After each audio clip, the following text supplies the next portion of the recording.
Hello friends, हम second topic कर चुके थे एटॉमिक स्ट्रक्चर। ठीक है, आज हम इनके एमसीक्यू क्वेश्चंस करेंगे। ओके, फर्स्ट है परमाणु अभाज्य है, यह निम्नलिखित में से किसने प्रस्तावित किया था। ठीक है, किन्होंने किया था ये? डाल्टन ने। ठीक है, सेकंड क्वेश्चन है पदार्थ का परमाणविक सिद्धांत सर्वप्रथम किसने प्रस्तावित किया।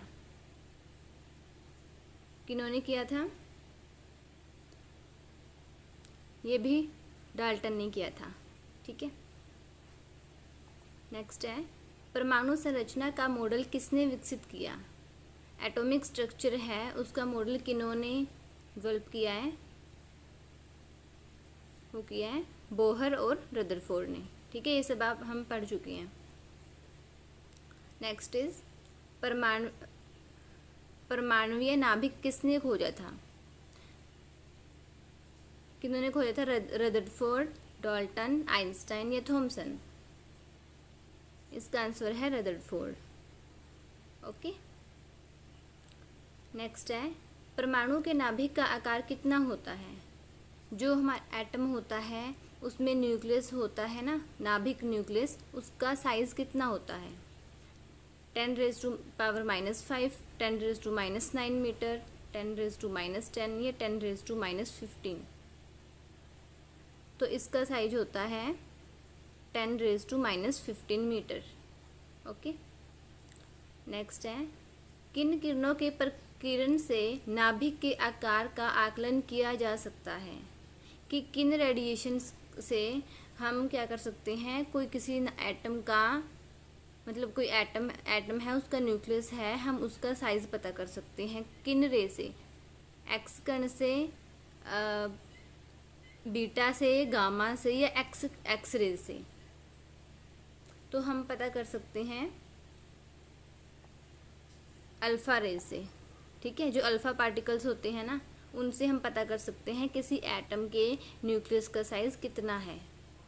Okay, next is gold foil स्वर्ण पत्र में से किसके प्रकीर्णन का अध्ययन करके रदरफोर्ड ने नाभिक की खोज की। अब जो रदरफोर्ड थे ना, उन्होंने मतलब इनमें से किसकी सहायता से न्यूक्लियस की खोज की रदरफोर्ड ने? अल्फा, बीटा, गामा या एक्सरे। तो उन्होंने अल्फा की मदद ली थी। ठीक है, रदरफोर्ड के अल्फा कणों के प्रयोग ने सर्वप्रथम दिखाया कि परमाणु में क्या होता है। क्या बताया रदरफोर्ड ने अल्फा कणों का मतलब यूज करके? उन्होंने बताया नाभिक। अभी हमने पढ़ा है ना कि गोल्ड फॉइल की मदद से क्या किया था, रदरफोर्ड ने नाभिक की खोज की थी, है ना। तो वही आगे अल्फा आ गया था। अब यही उन्होंने क्वेश्चन बना दिया कि अल्फा कणों के यूज से उन्होंने क्या दिखाया कि एटम में क्या होता है, नाभिक होता है। नेक्स्ट इज रदरफोर्ड का पतले स्वर्ण पर्ण पर अल्फा कण प्रकीर्णन प्रयोग निम्नलिखित में से किसकी खोज के लिए उत्तरदायी है। वो है परमाणु नाभिक के लिए। ओके, रदरफोर्ड के प्रकीर्णन परीक्षण ने किसकी मौजूदगी को सिद्ध किया। जो रदरफोर्ड थे उन्होंने क्या बताया, इनमें से क्या किस चीज़ के बारे में बताया उन्होंने? सभी की सभी पदार्थ में परमाणु होते हैं। सेकंड है परमाणुओं में इलेक्ट्रॉन। नेक्स्ट है परमाणुओं में न्यूट्रॉन। और डी है परमाणुओं में न्यूक्लियस। उन्होंने क्या बताया इनमें से? उन्होंने बताया कि परमाणुओं में क्या होते हैं, न्यूक्लियस होते हैं। जो एटम होता है उसमें क्या होता है, न्यूक्लियस होता है। ये रदरफोर्ड ने बताया था हमें। ओके, किसी पतली स्वर्ण पन्नी से अल्फा कणों का प्रकीर्णन किसकी उपस्थिति का संकेत करता है। जो हम ये क्या है, ये गोल्ड फॉइल में से, ठीक है, जब हम अल्फा पार्टिकल को वो करते हैं, मतलब उनमें से गुजारते हैं गोल्ड फॉइल में से, तो वो मतलब वो क्या हमें क्या शो करता है, किसमें किस चीज़ की वो है, प्रेजेंस है, किस चीज़ की उपस्थिति है। किसी परमाणु के अंदर इलेक्ट्रॉन है ये दिखाता है वो, यह किसी परमाणु के अंदर प्रोटॉन है ये बताता है। सी है किसी परमाणु के केंद्र में धनावेशित नाभिक है। फोर्थ है कि स्वर्ण के समस्थानिक। क्या बताता है इनमें से? वो हमें बताते हैं कि किसी परमाणु के केंद्र में धनावेशित नाभिक होता है। मीन्स क्या हुआ कि किसी एटम में जो न्यूक्लियस है, ठीक है, वो क्या होता है? पॉजिटिव। ठीक है, क्या होता है न्यूक्लियस में? प्रोटॉन होता है और न्यूट्रॉन होता है। प्रोटॉन का चार्ज हमारे पास क्या होता है? प्रोटॉन के ऊपर होता है पॉजिटिव चार्ज और न्यूट्रॉन के ऊपर होता है न्यूट्रल। इसके ऊपर कोई चार्ज नहीं होता। ठीक है। नाभिक की खोज के लिए रदरफोर्ड ने जब धातु के पतले पत्र पर अल्फा कणों की बौछार की, क्या हुआ कि जब रदरफोर्ड ने किनकी खोज की थी? न्यूक्लियस की। ठीक है, तो जब उन्होंने न्यूक्लियस की खोज की तो उन्होंने गोल्ड फॉइल के ऊपर ना, मतलब धातु के पतले पत्र के ऊपर उन्होंने क्या किया? अल्फा रेज को फैला दिया। ठीक है, अल्फा रेज को फैलाया उन्होंने, तो क्या हुआ ये बताना है हमको। तो क्या हुआ, जो ये कि अधिकांश अल्फा कण धातु की पन्नी को बिना विक्षेपण के पार करके चले गए। ठीक है, जो अल्फा पार्टिकल्स थे ना, वो क्या किया? उन्होंने क्रॉस कर दिया जो धातु की पन्नी ली हुई थी हमने। ओके, नाभिक के धनावेशित होने की खोज किन्होंने की थी? ये किन्होंने बताया था कि जो नाभिक होता है वो उसके अंदर वो पॉजिटिव होता है। वो अभी हमने पढ़ा तो है ना ये, कि रदरफोर्ड ने बताया था एटम में न्यूक्लियस होता है, ठीक है, और उसमें पॉजिटिव चार्ज होता है। ओके, किन्होंने बताया था? रदरफोर्ड ने।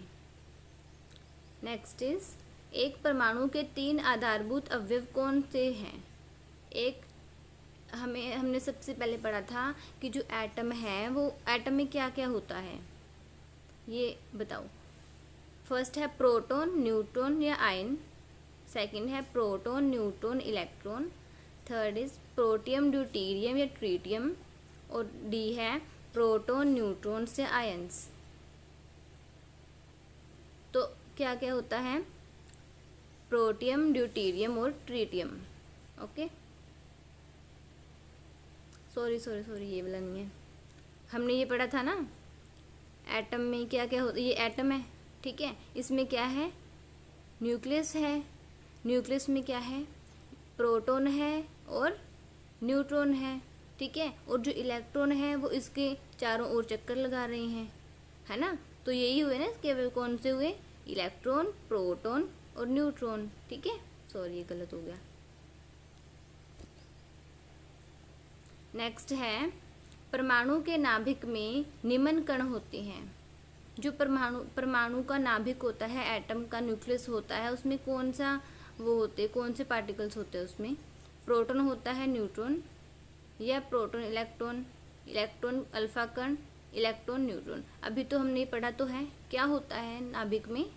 प्रोटॉन और neutron. Okay,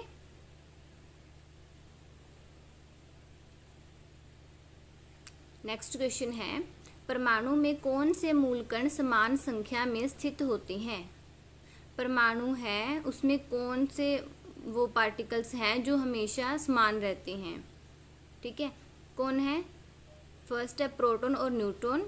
second is electron and proton. Third is neutron and electron. Fourth is electron, proton या न्यूट्रॉन। तो जो इलेक्ट्रॉन और प्रोटॉन होते हैं ना, वो किसी एटम में सेम ही रहते हैं, सेम नंबर्स में। ओके, कौन एक अस्थायी अवयव है? सॉरी, कण है। कौन सा एक अस्थायी कण है? इलेक्ट्रॉन, प्रोटॉन, न्यूट्रॉन, ये सब। तो है न्यूट्रॉन। ओके, नेक्स्ट इज, कौन एक आवेश रहित कण है? आवेश रहित कण मतलब कौन सा ऐसा पार्टिकल है जिसके ऊपर कोई चार्ज ही नहीं होता? हमने पढ़ा है इलेक्ट्रॉन के ऊपर नेगेटिव चार्ज होता है, प्रोटॉन के ऊपर होता है पॉजिटिव चार्ज, पर न्यूट्रॉन के ऊपर कोई चार्ज नहीं होता, ये न्यूट्रल होता है। ओके, तो किसके ऊपर चार्ज नहीं होता? किधर गया? न्यूट्रॉन के ऊपर। ओके, नेक्स्ट है, निम्नलिखित में से कौन सा एक किसी तत्व के परमाणु क्रमांक को सबसे सही निर्धारित करता है? परमाणु क्रमांक को इनमें से कौन सा एलिमेंट मतलब सबसे बेस्ट वे से वो करता है, डिफाइन करता है? कौन करता है? प्रोटॉन की संख्या, आयनों की संख्या, प्रोटॉन और इलेक्ट्रॉन की संख्या, या न्यूक्लियॉन्स की संख्या? तो जो प्रोटॉन्स की संख्या होती है ना, वो परमाणु क्रमांक को सही निर्धारित करती हैं। ओके, नेक्स्ट है, वर्ष 1897 में इलेक्ट्रॉन की खोज किसने की थी? इलेक्ट्रॉन की खोज किन्होंने की थी? J Thomson, T A Edison, Nicholas Tesla, या आइजक न्यूटन? तो इलेक्ट्रॉन की खोज की थी जे थॉमसन ने। ओके, सबसे पहले इलेक्ट्रॉन के आवेश का सफलतापूर्वक निर्धारण किसने किया था? किन्होंने किया था कि इलेक्ट्रॉन के ऊपर नेगेटिव चार्ज होता है ना, माइनस का ना, किन्होंने बताया था सबसे पहले? ये बताया था मिलिकन ने। और न्यूक्लियस के अंदर पॉजिटिव चार्ज होता है, वो किन्होंने बताया था? वो बताया था रदरफोर्ड ने। ओके, और थॉमसन ने क्या बताया था? इन्होंने इलेक्ट्रॉन की खोज की थी, पर इलेक्ट्रॉन के ऊपर चार्ज किन्होंने बताया था? मिलिकन ने बताया था। ओके, नेक्स्ट क्वेश्चन है, निम्नलिखित में से वह कण कौन सा है जो ऋणात्मक रूप से आवेशित होता है? जिसके ऊपर कह रहे हैं जिसके ऊपर नेगेटिव चार्ज होता है, वो कौन सा इलेक्ट्रॉन होता है इनमें से? सॉरी, आंसर ही बता दिया मैंने तो। इलेक्ट्रॉन, ठीक है। इलेक्ट्रॉन के ऊपर भी बताया था ना आपको, नेगेटिव चार्ज होता है ना। इलेक्ट्रॉन के तरंग प्रकृति की खोज सर्वप्रथम किसने की थी? इलेक्ट्रॉन की तरंग प्रकृति की खोज किन्होंने की थी? थॉमसन, डी ब्रोगली, रदरफोर्ड या बोहर? तो वो बताया था डी ब्रोगली ने। ओके, नेक्स्ट इज, एक इलेक्ट्रॉन का आवेश कितना होता है? इलेक्ट्रॉन का वो चार्ज कितना होता है इलेक्ट्रॉन पे? -1.6 इंटू 10⁻⁻19 कोलम, ठीक है। किन कणों में कणीय तरंग की द्वि प्रकृति पाई जाती है? मेसोन, प्रोटॉन, इलेक्ट्रॉन या न्यूट्रॉन? तो पाई जाती है इलेक्ट्रॉन में, ठीक है। नेक्स्ट क्वेश्चन इज, किस परमाणु में परिक्रमण कर रहे इलेक्ट्रॉन की कुल ऊर्जा? अगर किसी एटम में कह रहे हैं इलेक्ट्रॉन है ना, वो मतलब चक्कर लगा रहे हैं वो, ठीक है, तो एटम के अराउंड, तो वो क्या नहीं हो सकता इनमें से? मतलब कुल ऊर्जा की क्या हो सकती है इलेक्ट्रॉन की? कह रही है ऋणात्मक नहीं हो सकती। बी क्या है? का शून्य से अधिक कोई भी मूल्य हो सकता है।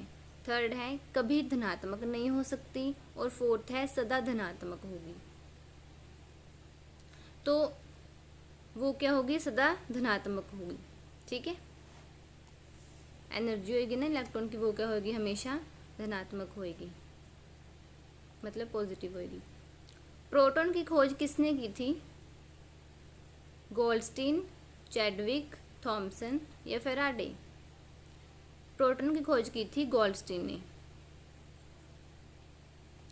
नेक्स्ट है, प्रोटॉन पर आवेश डैश पर आवेश के बराबर है, कि जितना प्रोटॉन के ऊपर आवेश है इनमें से उतना किसके ऊपर है?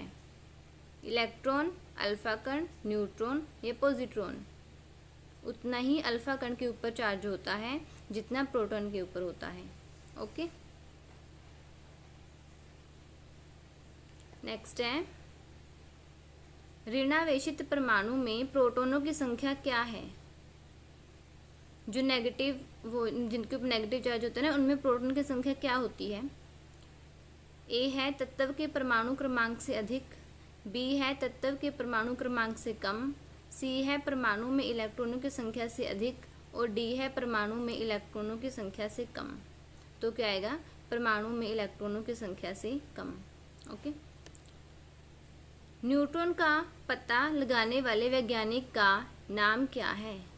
न्यूट्रॉन का पता किन्होंने लगाया था? चैडविक, बोहर, फर्मी या रदरफोर्ड? तो पता लगाया था इन्होंने चैडविक ने। ओके, आज हम इतना ही करेंगे, बाकी हम नेक्स्ट वीडियो में करेंगे। ठीक है, अगर आपको कुछ भी पूछना हुआ इस टॉपिक के रिगार्डिंग तो आप कमेंट कर देना, मैं आपको बता दूंगी। ओके, जय हिंद, जय भारत।